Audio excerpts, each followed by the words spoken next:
That thought has already cost you years. Years of playing small, years of relationships colored by it, years of opportunities you walked away from before they could reject you. It will cost you more if you don't face it, not because you're weak, but because invisible things are always more powerful than visible ones. The moment you bring it into the light is the moment you stop being its prisoner. You don't need years of therapy to begin this. You need the right understanding delivered at the right moment. This audiobook is that moment. Like this. Subscribe so you have this resource always available, and share it. Someone you know needs to start this today. Chapter 1: The Invisible Enemy in Your Head. There is a thought that has been quietly running your life, and the most dangerous part is that you've probably mistaken it for truth. It doesn't shout, it doesn't announce itself, it whispers, it sounds reasonable. It feels familiar, and over time it becomes the lens through which you see everything. That thought is this: I'm not enough, not smart enough, not successful enough, not disciplined enough, not confident enough, not ready yet. It adapts to every situation. It wears a different mask each time, but at its core it is always the same. A quiet, persistent belief that you are somehow behind, somehow lacking, somehow less than what you need to be. This thought doesn't just sit in your mind, it shapes your actions. It decides whether you take risks or play it safe. It determines whether you speak up or stay silent. It controls whether you go after what you want or convince yourself you don't really want it that much anyway. Think about the last time you hesitated to do something you knew could move your life forward. Maybe it was applying for a job you weren't fully qualified for. Maybe it was starting a business. Maybe it was speaking your truth in a room where it mattered. That hesitation didn't come from logic, it came from a story that said, "Who do you think you are?" And that story has been running for years. It started somewhere, maybe in a classroom where you were compared to others, maybe in a home where approval felt conditional, maybe in a moment where you failed and decided that failure meant something permanent about you. You didn't consciously choose it. But over time you accepted it, you rehearsed it, you strengthened it. Now it feels like reality. But here's the truth that most people never stop to consider. Just because a thought feels true doesn't mean it is true. Your mind is not a reliable narrator. It is a survival machine. Its primary job is not to make you successful or fulfilled. Its job is to keep you safe. And in many cases, safe means small. Safe means predictable. Safe means avoiding anything that could lead to rejection, embarrassment, or failure. So your mind creates a narrative that keeps you within those boundaries. It tells you that you're not ready. It tells you that you need more time, more preparation, more certainty. It tells you that other people are different, more capable, more deserving, and you believe it, not because it's accurate, but because it's familiar. Familiar thoughts feel like facts. They feel solid. They feel unquestionable. But familiarity is not truth. It's repetition. It's conditioning. It's a loop that has been playing for so long that you forgot you can turn it off. Imagine wearing a pair of glasses your entire life that slightly distort your vision. You wouldn't know they were distorting anything. To you, that would just be how the world looks. But the moment you take them off, everything changes. Not because the world changed, but because your perception did. That's what we're dealing with here, not reality. But perception. The thought that you're not enough is not a fact about you, it's a lens. And once you start to see it as a lens, you gain power over it. But before you can kill this thought, you have to see how deeply it has embedded itself into your behavior. It shows up in procrastination. You delay starting because starting would expose you to judgment. It shows up in perfectionism. You try to make everything flawless because flaws feel like proof of your inadequacy. It shows up in overthinking. You analyze every possible outcome because you're trying to avoid the one that confirms your fear. It even shows up in success. You achieve something, but instead of owning it, you downplay it. You tell yourself it was luck, timing, or external circumstances. You move the goalpost. You refuse to fully accept that you earned it because accepting it would challenge the identity you've been holding onto. This is how powerful that single thought is. It doesn't just limit you, it defines you. Now consider what your life would look like without it. Not a life without challenges, not a life without effort, but a life where your actions are not filtered through self-doubt.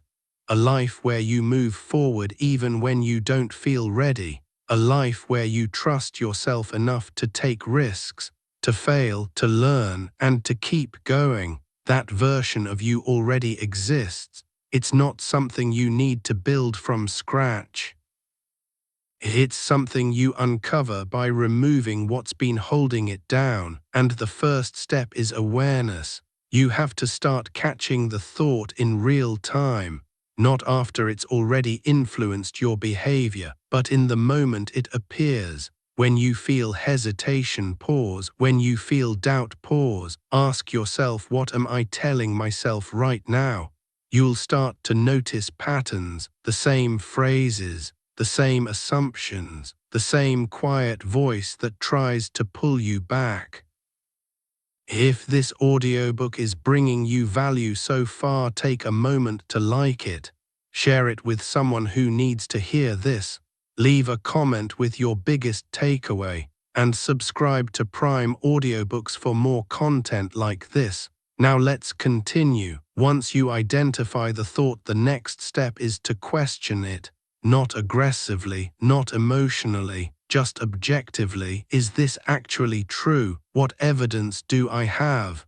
What evidence do I have against it? You'll find that most of the time the thought doesn't hold up under scrutiny. It's built on assumptions, not facts. It's based on past experiences that don't necessarily define your present or your future. But here's where most people stop.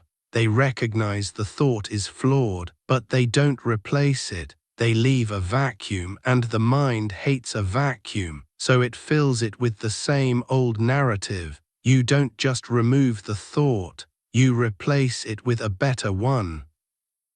Not blind positivity, not unrealistic affirmations, but grounded, empowering truths. Instead of "I'm not ready," you shift to "I can figure this out as I go." Instead of "I'm not good enough," you shift to "I'm improving every day through action." Instead of "what if I fail," you shift to "what if I learn something that changes everything." These aren't just words, they are instructions. They guide your behavior in a completely different direction. And behavior is what ultimately changes your life. Because confidence is not something you wait for, it's something you build through action. Every time you act despite doubt, you weaken the old thought and strengthen the new one.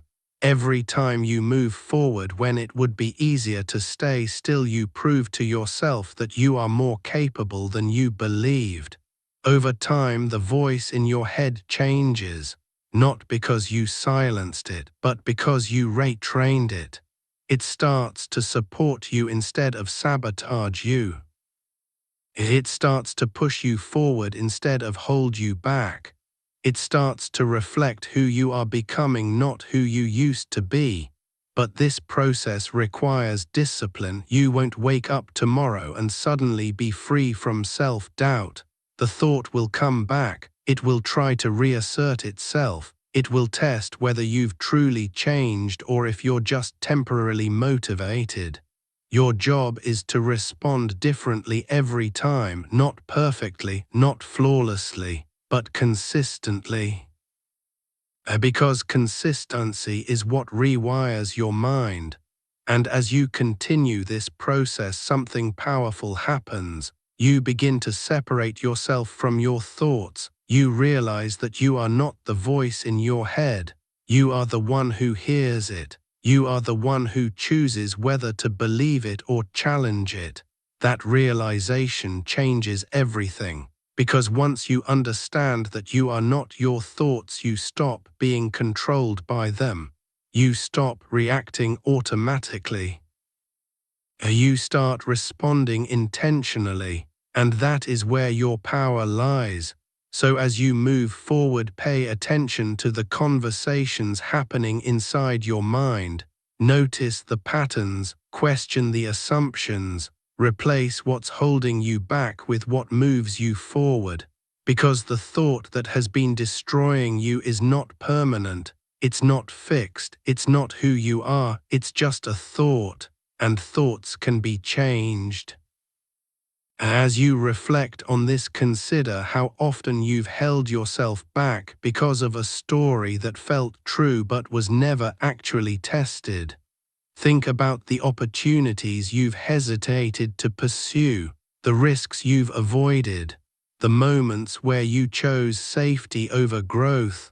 What would happen if you stopped accepting that story as truth? What would you attempt if you trusted yourself just a little more? And who could you become if you finally decided that the voice in your head is not the authority, but just a suggestion? Chapter 2: How the Lie Became Your Identity. You've already seen how a single thought can shape your decisions, filter your reality, and quietly dictate the direction of your life. You've started to recognize that the voice in your head is not always telling the truth, and more importantly, that you have the ability to question it. But awareness alone is not enough. Because this thought didn't just visit your mind, it moved in, unpacked its bags, and slowly became part of who you believe you are. The real danger isn't the thought itself. The real danger is when that thought becomes your identity. There's a difference between thinking I failed and believing I am a failure. One is an event, the other is a definition. One is temporary, the other feels permanent. And once a thought crosses that line, it stops being something you experience and starts being something you live. That's how the lie tightens its grip. It doesn't just tell you that you're not enough. It convinces you that this is simply who you are. It blends into your personality. It disguises itself as realism.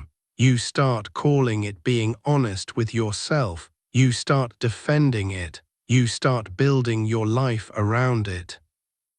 You don't go after certain opportunities because that's just not you. You don't speak up in certain situations because you're not that kind of person. You don't push beyond your limits because you've always been this way. And just like that, a thought becomes a cage. But here's what most people never realize: your identity is not fixed. It is built. It is shaped. It is reinforced through repetition, not truth. Think about it. If you repeat something long enough, your brain starts to accept it as reality, not because it has been proven, but because it has been practiced. The mind values familiarity over accuracy, so the more you repeat a thought, the more natural it feels. And the more natural it feels, the more you believe it must be true. This is how people stay stuck for years. Not because they lack ability, not because they lack opportunity, but because they have rehearsed a version of themselves that keeps them small. And the scariest part is how subtle it is. It shows up in the way you introduce yourself. the way you describe your strengths and weaknesses, the way you talk about your past, the way you predict your future. Every statement becomes a piece of evidence that supports the identity you've been carrying. You say things like, "I've never been disciplined," or "I'm not a confident person," or "I'm just bad at this." And every time you say it, you reinforce it. You make it more real. You make it harder to challenge. But those statements are not facts. They are conclusions based on past behavior. And past behavior is not a life sentence. It's a pattern, and patterns can be broken. Imagine someone who has always believed they're bad at public speaking. For years they avoid it. They turn down opportunities, they stay quiet in meetings, and every time they avoid it, they confirm their belief. They never give themselves the chance to improve, so of course the belief stays intact. Now imagine that same person decides to challenge that identity, not by pretending they're suddenly amazing, but by taking small, uncomfortable steps. They speak up once, it's awkward, they survive, they do it again, slightly better, they keep going. Over time their behavior changes, and as their behavior changes, their identity starts to shift. Not because they forced themselves to believe something new, but because they created new evidence. That's the key. Identity follows evidence. If you want to change how you see yourself, you don't start by trying to feel different. You start by acting different, even in small ways, especially in small ways, because every action you take is a vote for the person you are becoming. Right now, whether you realize it or not, you are constantly voting. Every time you choose comfort over growth, you vote for the version of you that stays stuck. Every time you avoid something because of fear, you vote for the version of you that plays small. Every time you follow through despite doubt, you vote for the version of you that grows stronger. And over time, those votes add up. You don't become confident overnight. You become confident by stacking small wins that prove to you that you can handle more than you thought. You don't become disciplined in a single moment. You become disciplined by repeatedly doing what you said you would do, even when it's inconvenient. This is how you break the identity that has been holding you back, not by arguing with it, but by outgrowing it. But there's resistance. There will always be resistance, because the identity you've been carrying, even if it limits you, is familiar. And the brain prefers a familiar struggle over an unfamiliar possibility. Staying the same feels safer than changing, even if changing would lead to something better. So when you start to act differently, your mind will push back. It will remind you of your past. It will bring up every mistake, every failure, every moment where things didn't go your way. It will try to pull you back into the identity you've been living in. This is the moment that matters most, because this is where most people quit. They take a few steps forward, feel the discomfort, hear the old voice getting louder, and decide that maybe the old story was right. Maybe they really are that person. Maybe nothing has changed, but something has changed. They just haven't stayed consistent long enough to see it. Change is not loud. It doesn't announce itself. It happens quietly beneath the surface while you're doing the work. And if you stop too soon, you miss it. You have to be willing to keep going even when it feels like nothing is happening, because something is happening. Every time you act against the old identity, you weaken it.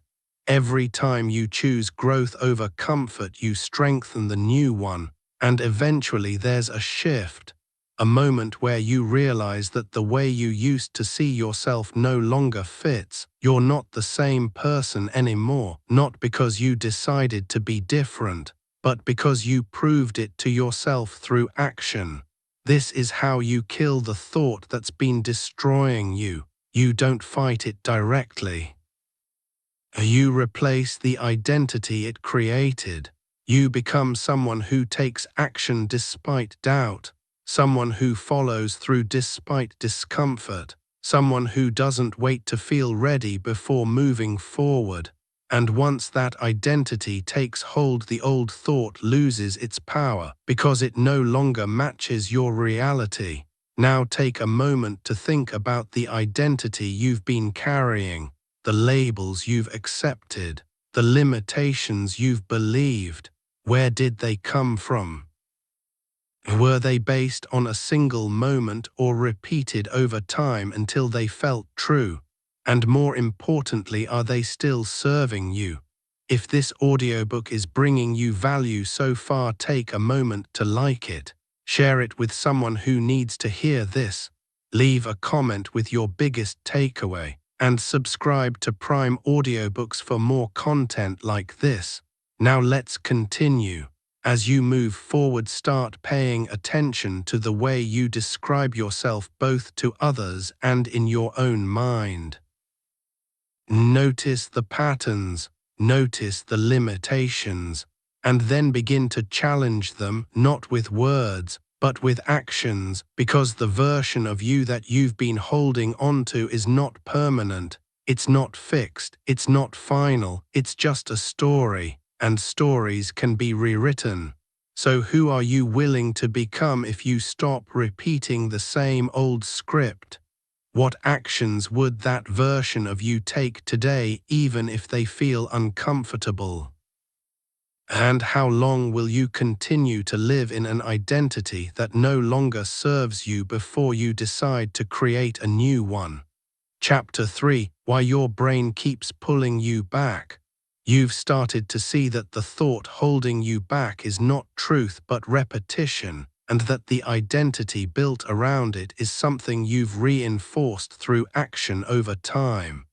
You've recognized that change doesn't come from thinking differently alone, but from behaving differently long enough to create new evidence. But just as you begin to move forward, something strange happens. You feel resistance, not from the outside world, but from within your own mind. That resistance is not random. It is built into you. Your brain is designed to keep you alive, not to help you reach your highest potential. And survival at its core is about conserving energy and avoiding risk. Thousands of years ago, this system kept humans from wandering into danger. It rewarded caution. It punished uncertainty. It made sticking to the familiar feel safe even if the familiar wasn't ideal. That system hasn't changed. Today the threats are different. You're not avoiding predators or extreme environments. You're navigating careers, relationships, opportunities, and personal growth. But your brain still reacts to uncertainty as if it's danger. It doesn't distinguish between physical risk and emotional discomfort.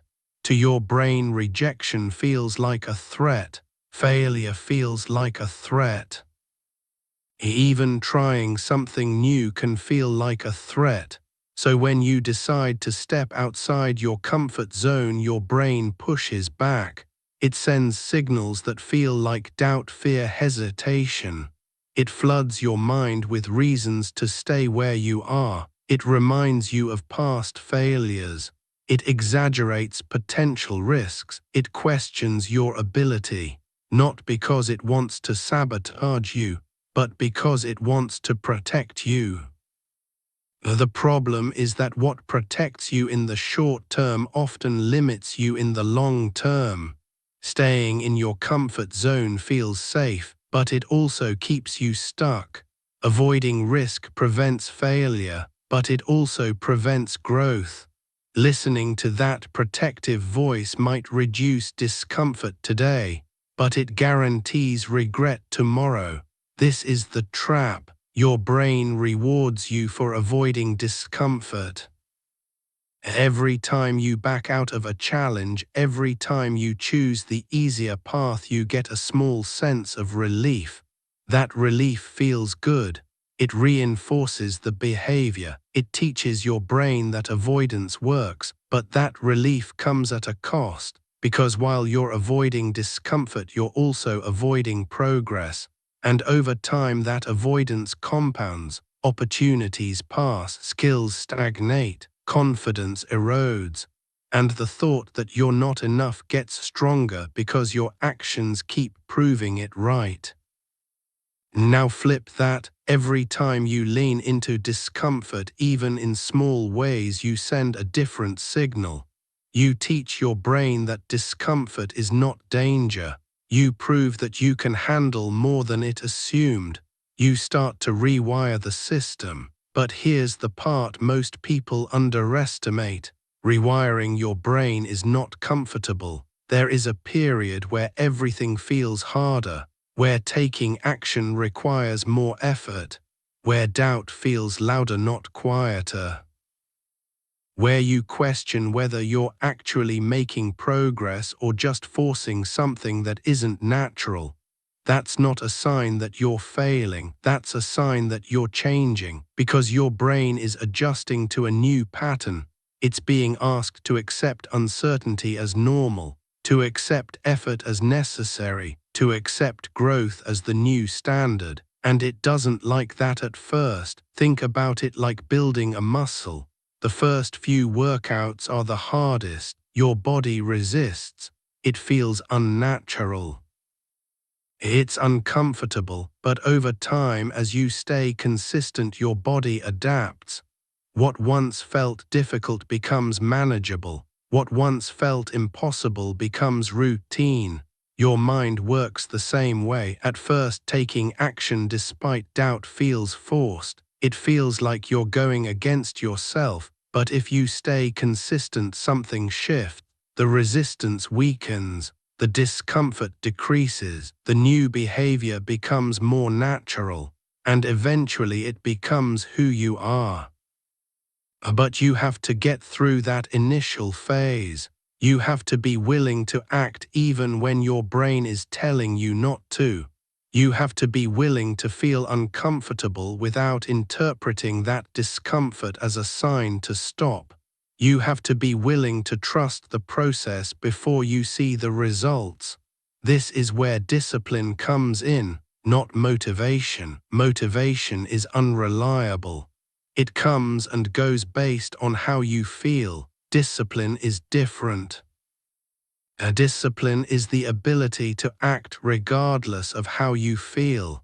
It's the decision to follow through even when it's inconvenient, even when it's uncomfortable, even when your brain is offering you 100 reasons to quit.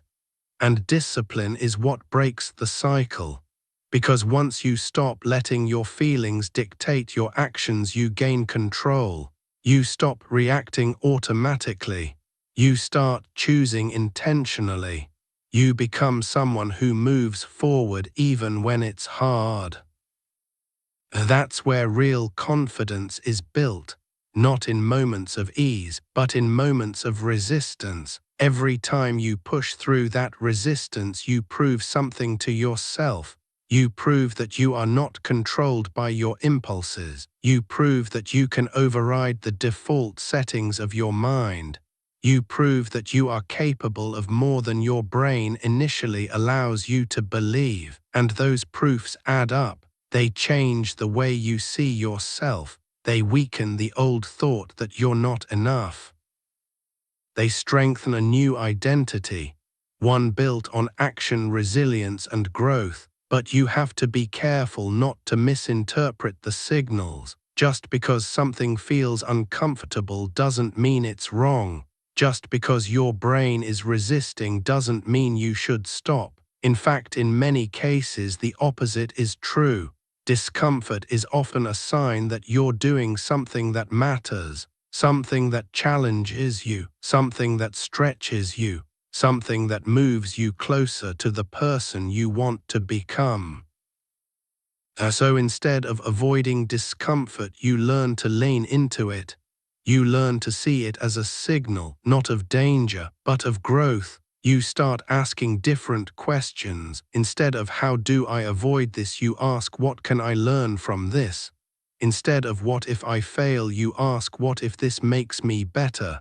Instead of am I ready, you ask am I willing? That shift changes everything, because willingness is more powerful than readiness. You don't need to feel prepared to take action. You need to be willing to start, and once you start, momentum builds.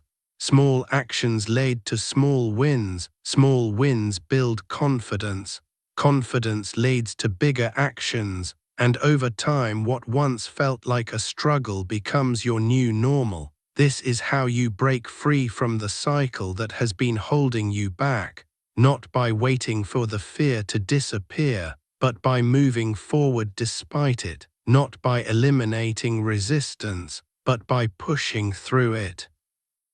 Not by trying to control every thought, but by choosing which ones you act on. Because at the end of the day, your life is not shaped by what you think, it's shaped by what you do. And if you can learn to act in alignment with who you want to become, even when your brain is trying to pull you back, you gain a level of control that most people never reach. Now think about the areas of your life where you feel the most resistance, the things you've been avoiding, the actions you know would move you forward but keep putting off. What if that resistance is not a stop sign but a signal pointing you in the exact direction you need to go? If this audiobook is bringing you value so far, take a moment to like it, share it with someone who needs to hear this, leave a comment with your biggest takeaway, and subscribe to Prime Audiobooks for more content like this. Now let's continue. As you move forward, pay attention to how your brain reacts when you step outside your comfort zone. Notice the thoughts, the feelings, the urge to retreat, and instead of automatically following them, pause, recognize what's happening, then choose your response, because you are not here to stay comfortable, you are here to grow. And growth will always require you to go against the part of your mind that wants to keep you the same. So the question is not whether your brain will resist, it will. The question is whether you will listen to that resistance or move forward anyway. And when you look back at the decisions you've made, the opportunities you've taken or avoided, the risks you've embraced or ignored, what patterns do you see? How often have you chosen comfort over growth? And what would change in your life if you started choosing differently starting today? Chapter 4: The Discipline to Override Yourself. You've seen how the thought that once controlled you became an identity, and how your brain now works to protect that identity by pulling you back into what feels safe. You've recognized that resistance is not a signal to stop, but a natural response to growth. Now the question becomes more serious, more practical, and more demanding. How do you actually override yourself in the moments that matter? Because understanding is easy. Execution is where everything breaks. There is a gap between knowing what to do and doing it. That gap is where most people live their entire lives. They read, they listen, they learn, but when it comes time to act, they hesitate, not because they lack information, but because they lack control over their own behavior. That control comes from one thing: discipline. Discipline is not about being extreme. It's not about pushing yourself to exhaustion or forcing perfection. It's about building the ability to follow through, especially when you don't feel like it. It's about creating a standard for yourself and meeting it regardless of your mood, your energy, or your excuses. Because your feelings are inconsistent, your goals cannot be. Think about how often you've relied on motivation. You felt inspired, you started strong, you made progress for a few days, maybe a few weeks, and then something shifted. You got tired, you got distracted. You didn't feel the same urgency, and slowly you drifted back into old patterns. That's not a failure of effort, that's a failure of strategy. Motivation is a spark, discipline is the engine, and if you're trying to build a life based on sparks, you'll always burn out. Discipline changes the equation. It removes the need to feel ready. It removes the need to feel confident. It replaces those emotional conditions with a simple rule. You do what you said you would do. No negotiation, but here's where it gets uncomfortable. Discipline requires you to go against yourself, not the version of you that wants to grow, but the version of you that wants to stay the same. The part of you that looks for shortcuts, the part that justifies procrastination, the part that says you'll do it later, that part is always there, and if you don't actively override it, it wins by default. So the goal is not to eliminate that voice. The goal is to become stronger than it. You do that by creating systems that don't rely on your emotions. You decide in advance what needs to be done and you commit to it. You remove the decision-making from the moment, because the moment is where your mind is weakest. That's where excuses sound convincing. That's where comfort feels logical. But when you've already decided, the equation changes. You're not asking yourself if you should do it. You're simply following through on a decision that's already been made. This is how you start taking control. Let's make this real. If you want to become more disciplined physically, you don't wake up and ask yourself if you feel like working out. You schedule it. You treat it like a non-negotiable appointment. When the time comes, you go, not because you feel like it, but because that's what you do now. If you want to improve your focus, you don't wait until you feel productive. You create a structure, you set a time, remove distractions, and start, even if your mind resists. Even if it feels slow at first, you stay with it. If you want to build confidence, you don't wait until you feel confident. You put yourself in situations that require you to act. You speak up. You take risks. You allow yourself to be seen, not perfectly, but consistently. This is where identity starts to shift at a deeper level. Because when you repeatedly override your impulses, you send a powerful message to yourself. You prove that your actions are not controlled by your mood. You prove that you can be trusted to follow through. You prove that you are someone who does what they say they will do. And that proof builds something stronger than confidence. It builds self-respect. Self-respect is not given. It's earned through consistency. Every time you break a promise to yourself, you weaken it. Every time you follow through, you strengthen it. And over time, that internal relationship determines everything. How you show up, how you perform, how you handle challenges. Most people underestimate this. They focus on external results, the job, the money, the recognition, but those are byproducts.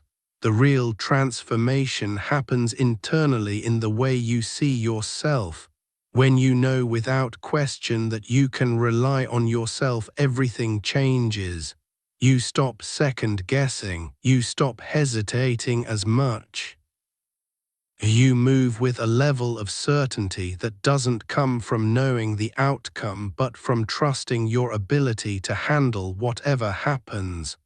But this level of discipline doesn't come from doing everything at once. It comes from mastering small actions. You don't need to overhaul your entire life overnight. In fact, trying to do that usually leads to failure. What you need is consistency in a few key areas. Actions that are simple enough to repeat but meaningful enough to create change. And once those actions become habits, you build on them, layer by layer, because discipline compounds. The small things you do daily shape the bigger things you become capable of.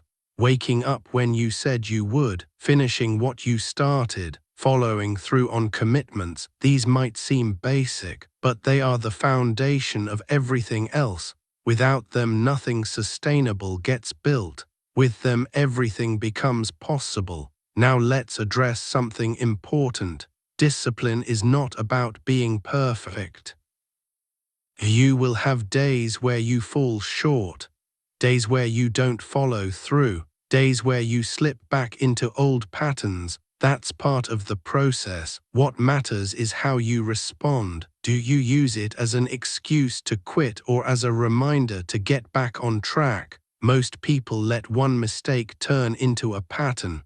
They miss one day, then another, and before they know it, they've abandoned the entire effort. Not because they couldn't do it, but because they lost momentum. A discipline requires you to break that cycle. You don't need to be perfect. You need to be consistent enough to keep going. That's how you build something real, and as you continue, you'll notice something shift. The same actions that once felt difficult start to feel normal. The resistance decreases, the excuses become quieter, not because they've disappeared, but because you've stopped listening to them. You've trained yourself to act anyway. That's when you know you're in control. Because control is not about having no resistance.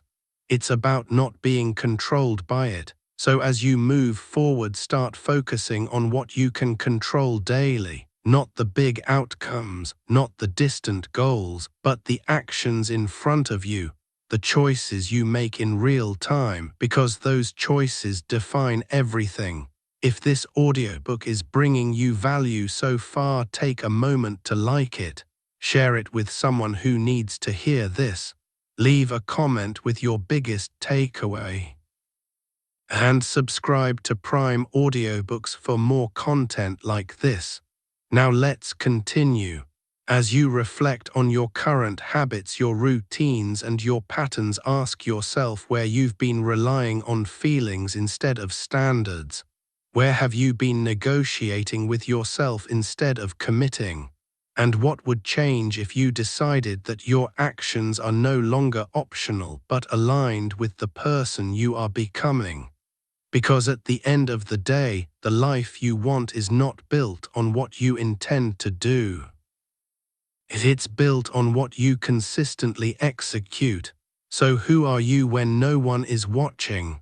What standards are you actually living by?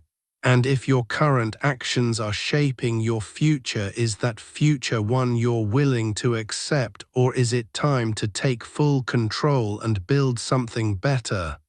Chapter 5: The New Standard You Refuse to Break.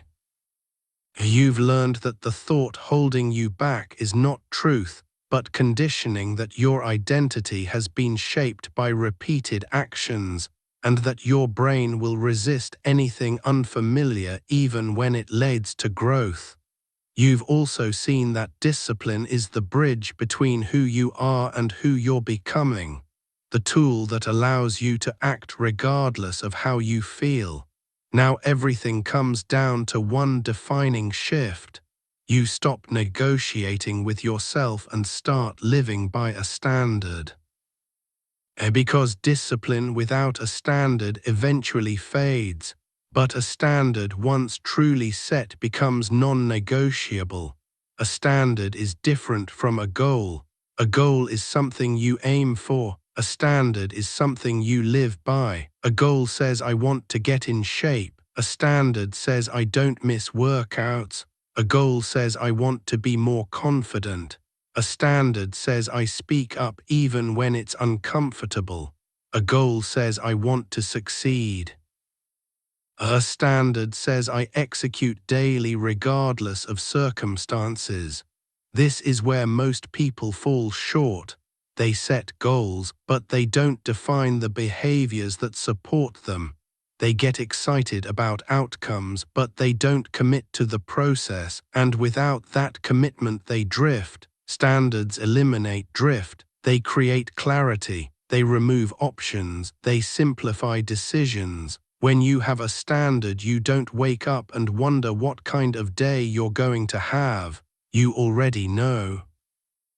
Your behavior has been decided in advance, not based on emotion, but based on identity. This is what separates people who occasionally perform from people who consistently execute. Consistency is not about willpower, it's about structure. It's about having clear rules that you follow no matter what. And here's where it becomes real. Your standards must be specific enough to guide your actions but strong enough to challenge you. If your standards are too vague, they don't direct anything. If they're too easy, they don't change anything. So you define them clearly. You decide how you show up physically, mentally, and professionally. You decide what is acceptable and what is not. You draw a line between the person you used to be and the person you are now choosing to become. And once that line is drawn, you stop crossing it. Not because it's always easy, but because it's no longer optional. This is where self-respect deepens, because every time you honor your standard, you reinforce it. You build trust in yourself.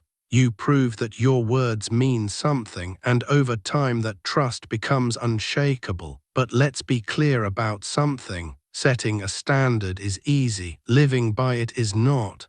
There will be days when you're tired, days when things don't go your way, days when everything in you wants to take the easier path. That's when your standard matters most.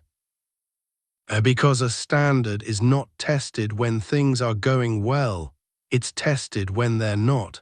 Anyone can follow through when they feel motivated. Anyone can stay consistent when it's convenient. But the real shift happens when you act in alignment with your standard despite resistance, despite discomfort, despite not feeling like it. That's when it becomes real. And every time you pass that test, you strengthen something deeper than discipline. You strengthen your identity.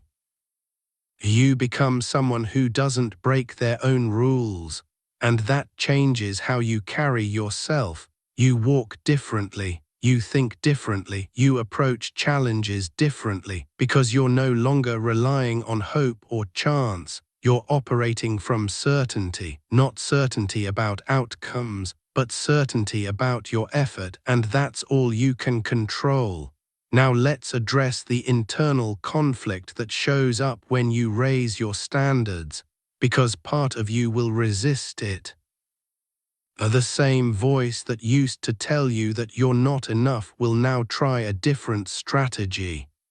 It will tell you that your standards are too high, that you're being too hard on yourself, that you deserve a break, that you can make an exception, and sometimes those thoughts will sound reasonable. But you have to understand the difference between recovery and regression. Recovery is intentional, it's planned, it supports your growth. Regression is reactive, it's emotional. It pulls you back into old patterns. When you have a standard, you don't eliminate rest.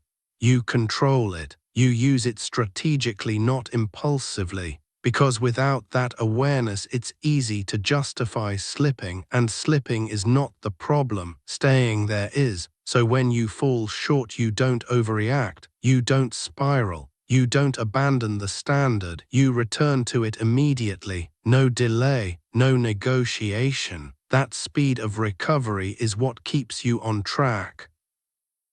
Because consistency is not about never falling off. It's about how quickly you get back on. And the faster you return, the less damage is done. Now something important starts to happen as you maintain your standards over time. Your tolerance for mediocrity decreases. Things that used to feel acceptable no longer do. The habits you used to justify start to feel out of place. The environment you used to be comfortable in starts to feel limiting. This is not arrogance. This is growth. You're no longer aligned with the version of yourself that accepted less, and that creates a new level of awareness. You begin to see where you're still compromising, where you're still holding back, where your actions are not fully aligned with your standards, and instead of ignoring it, you address it, because once you know better, ignoring it becomes a choice, and your standards don't allow that. This is how you create momentum that doesn't fade, not by chasing motivation, but by building a structure that supports your behavior every day.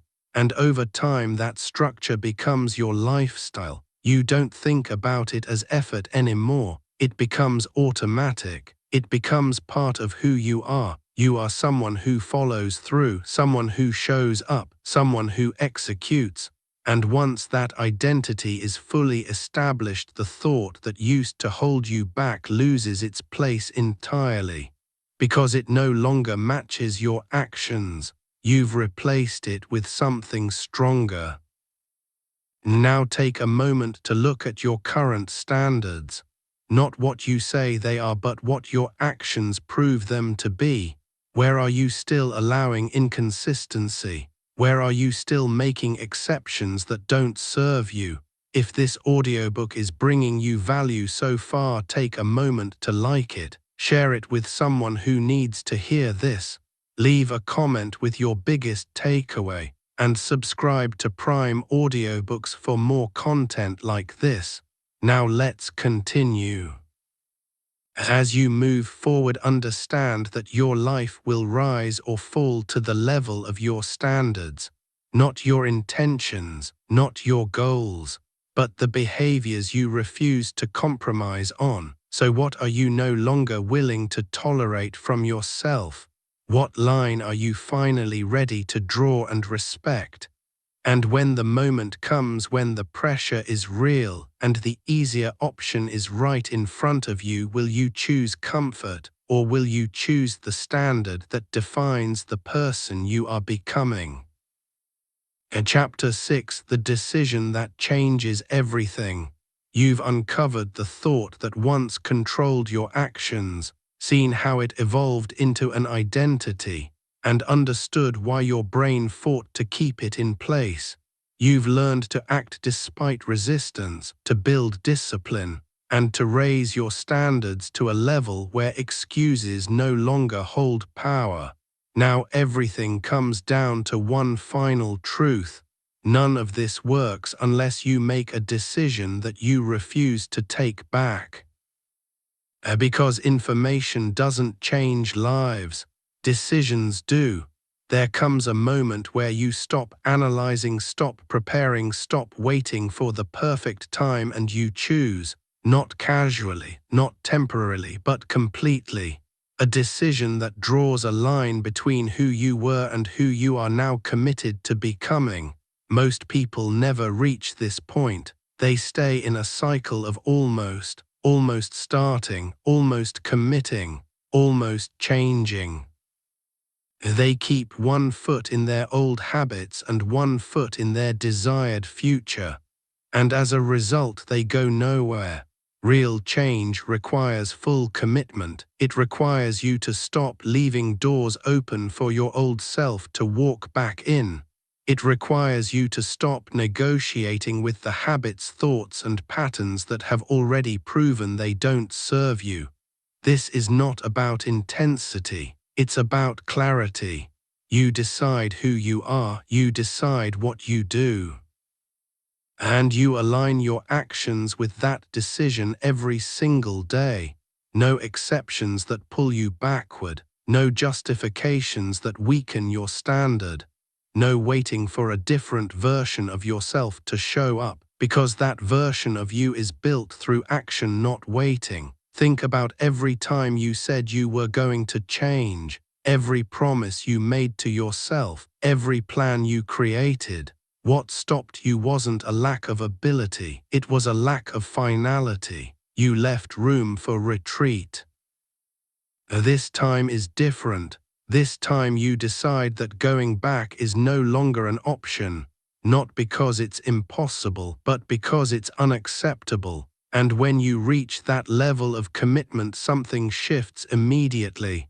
Not in your circumstances, but in your mindset. You stop debating with yourself. You stop weighing options. You stop asking whether you feel like it. You act. That action might be small at first, but it's decisive, it's intentional, it's aligned.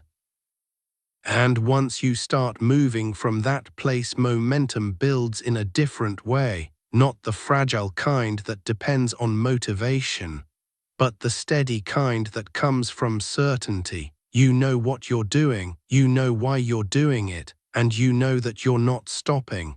This is where your life starts to change in a way that feels real, not overnight, not instantly, but undeniably, because your actions are no longer random. They are consistent, they are deliberate, they are focused.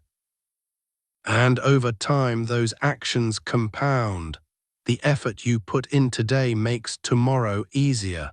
The discipline you practice now strengthens your future decisions. The standards you hold create results that reinforce your identity. Everything begins to align, but here's what you need to understand. This decision is not made once, it is reinforced daily. Every morning you wake up and you make it again.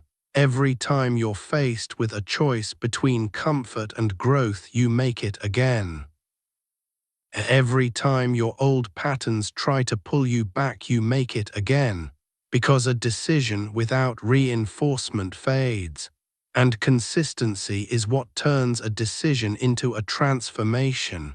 There will be moments where you're tested, moments where things don't go as planned, moments where you feel doubt creeping back in, moments where the easier path is right in front of you.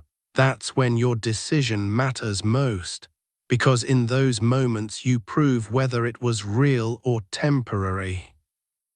You prove whether you've truly changed or if you were just motivated for a short period of time. And every time you choose to stay aligned, you strengthen something deeper than discipline. You strengthen your identity at its core. You become someone who does not break, not because life is easy, but because your commitment is stronger than your circumstances. This is the level most people never reach. They rely on external conditions to determine their actions. They wait for the right mood, the right timing, the right situation. But you've moved beyond that. You understand that waiting is the same as staying, and staying is no longer acceptable. So you move forward, even when it's inconvenient, even when it's uncomfortable, even when it's uncertain, because that's who you are now. And as you continue, something powerful happens. The thought that once controlled you loses its voice, not because you silenced it directly, but because you stopped feeding it, you stopped reinforcing it. You replaced it with evidence, with action, with consistency, and without that reinforcement it fades. It becomes background noise instead of a controlling force. You notice it less, you react to it less, you give it less meaning, and eventually it no longer defines you at all. That's when you realize something important. The thought was never the problem. The problem was the authority you gave it. And now that you've taken that authority back, you operate differently, you think differently, you act differently, you carry yourself differently, because you're no longer waiting for permission from your own mind. You've taken control. Now look at your life as it stands, not where you want to be, not where you used to be, but where you are right now. This is your starting point, not tomorrow, not next week, right now, and the question is simple. What are you going to do with it? If this audiobook is bringing you value so far, take a moment to like it, share it with someone who needs to hear this, leave a comment with your biggest takeaway, and subscribe to Prime Audiobooks for more content like this. Now let's continue, because this is where everything comes together. The thought that once held you back is no longer in control. The identity that kept you small has been challenged. The discipline you've built has given you the ability to act. The standards you've set have created structure, and now the decision you make determines whether all of it turns into something real. So don't treat this like another moment of inspiration. Treat it like a turning point, a moment where you stop observing your life and start directing it, a moment where you stop explaining why things haven't changed and start creating the change yourself, a moment where you stop waiting for clarity and realize that clarity comes from action, because it does. You don't think your way into a new life, you act your way into it. And once you start acting consistently and intentionally, everything begins to shift. Opportunities that once felt out of reach become possible. Challenges that once felt overwhelming become manageable. The version of yourself that once felt distant becomes real, not because something outside of you changed, but because you did. And that's the only thing that ever needed to happen. So as you move forward from this point, carry this with you. You are not your thoughts. You are not your past. You are not the identity you once accepted without question. You are what you repeatedly do from this moment on. That is your power. That is your responsibility. And that is your opportunity. So when the next decision comes, and it will, when you're faced with the choice between staying the same or stepping into something greater, remember everything you've built here. Remember what you've learned about your mind, about your habits, about your standards, and then choose, not based on comfort, not based on fear, but based on who you've decided to become. Because that decision, repeated consistently, will shape everything that follows. And one day you'll look back at this version of yourself, the one who was uncertain, the one who hesitated, the one who questioned whether change was possible, and you'll realize something. That was the moment everything changed. Not because it was easy, not because it was perfect, but because you decided it would.